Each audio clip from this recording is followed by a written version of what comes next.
Kayamkulam government Ayurveda ആശുപത്രി, homeo ആശുപത്രി എന്നിവയുമായി ബന്ധപ്പെട്ട് വന്നിരിക്കുന്ന വാർത്തകളും പ്രചരണങ്ങളും വസ്തുതാവിരുദ്ധമാണെന്ന് നഗരസഭാ ചെയർപേഴ്സൺ പി ശശികല അറിയിച്ചു. ഇരു ആശുപത്രികളുമായി ബന്ധപ്പെട്ടുള്ള എല്ലാ കാര്യങ്ങളും കൗൺസിലിൽ തീരുമാനിച്ചാണ് നടപ്പിലാക്കിയത്.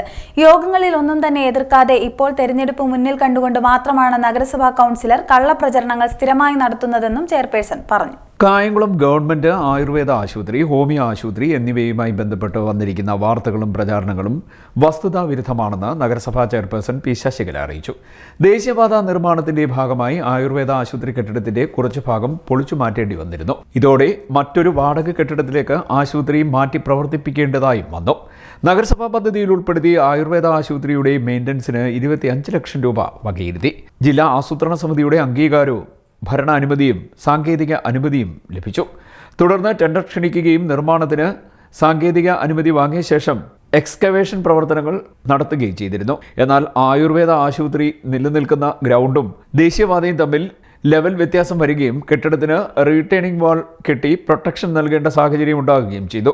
ഇതിനാൽ അടങ്കൽ തുകയിൽ വ്യത്യാസം വരുത്താതെ എസ്റ്റിമേറ്റ് റിവേഴ്സ് ചെയ്യേണ്ടി വന്നു. 2024 ജൂൺ 7 കൂടിയ നഗരസഭാ കൗൺസിൽ യോഗത്തിൽ 6-ാം നമ്പർ തീരുമാനപ്രകാരം ഈ കാര്യത്തിന് അനുമതിയും നൽകിയിരുന്നു.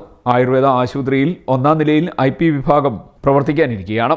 സജ്ജമായ 1-ാം നിലയിലെ പ്രപ്പോസ് ചെയ്ത റൂഫിംഗ് മാറ്റി RCC ആക്കേണ്ട സാഹചര്യമുണ്ടായി. ഇതിനാൽ തന്നെ ഈ കെട്ടിടത്തിൻ്റെ സ്ട്രക്ചറൽ സ്റ്റെബിലിറ്റി പരിശോധനയ്ക്കായി അംഗീകൃത എഞ്ചിനീയറിംഗ് കോളേജിലേക്ക് കത്തയച്ചു. തുടർന്ന് RCC പ്രവർത്തനത്തിന് കെട്ടിടം ഫിറ്റ് അല്ല എന്ന് സാക്ഷ്യപ്പെടുത്തിയിട്ടുള്ളതിനാൽ സ്ട്രക്ചറൽ സ്റ്റെബിലിറ്റി ലഭ്യമായില്ല. എന്നാൽ പിന്നീട് റൂഫിംഗ് തന്നെ നടത്തി ആശുപത്രി നിർമ്മാണം പൂർത്തീകരിക്കാൻ എസ്റ്റിമേറ്റ് റിവേഴ്സ് ചെയ്യുന്നതിന് നടപടികൾ സ്വീകരിച്ചു വരികയാണെന്നും ചെയർപേഴ്സൺ പറഞ്ഞു. ഹോമിയോ ആശുപത്രി സൂപ്രണ്ട് 2024 ജൂണിൽ നൽകിയ അപേക്ഷ പ്രകാരം ഹോമിയോ ആശുപത്രി കെട്ടിടം മഴ സമയത്ത് വെള്ളം കയറുന്നത് മൂലം OP പ്രവർത്തിപ്പിക്കാനാവാത്ത സാഹചര്യം വന്നതിനാൽ ഹോമിയോ ആശുപത്രി പ്രവർത്തിക്കുന്നതിന് വാടക കെട്ടിടത്തിലേക്ക് താൽക്കാലികമായി മാറുന്നതിനായി 2024 ജൂൺ 6 ചേർന്ന HMC യോഗം തീരുമാനിച്ചിരുന്നു. ഇതിന്റെ അടിസ്ഥാനത്തിൽ വാടക കെട്ടിടത്തിലേക്ക് മാറുന്നതിന് അനുമതി നൽകണം എന്ന് അഭ്യർത്ഥിച്ച് സൂപ്രണ്ട് കത്ത് നൽകുകയും ചെയ്തു. ഇതിന്റെ അടിസ്ഥാനത്തിൽ 2024 ജൂൺ 28 കൂടിയ നഗരസഭാ കൗൺസിൽ യോഗത്തിൽ 2-ാം നമ്പർ തീരുമാനപ്രകാരം കായംകുളം നഗരസഭ ഹോമിയോ ആശുപത്രിയുടെ OP വിഭാഗം താൽക്കാലികമായി വാടക കെട്ടിടത്തിലേക്ക് മാറ്റുന്നതിന് തീരുമാനവുമെടുത്തു. UDFും BJPയും ഉൾപ്പെടുന്ന കൗൺസിൽ യോഗം ഏകകണ്ഠമായാണ് തീരുമാനം കൈക്കൊണ്ടത്.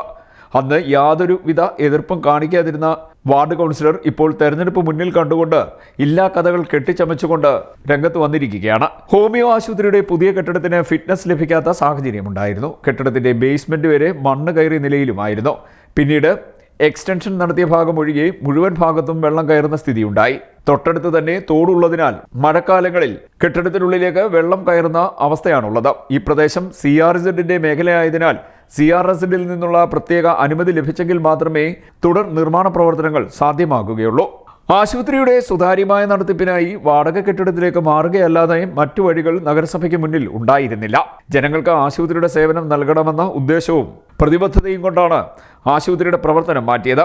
പഴയ ഹോമിയോ ആശുപത്രി കെട്ടിടം നിർമ്മിച്ച ഘട്ടത്തിൽ വെള്ളം കയറുന്ന പ്രദേശമാണ് എന്ന് കണ്ടുകൊണ്ടുള്ള നിർമ്മാണമായിരുന്നില്ല നടത്തിയിരുന്നത്. ഈ കെട്ടിടത്തിൽ ഒന്നും തന്നെ ചെയ്യാൻ കഴിയുമായിരുന്നില്ല.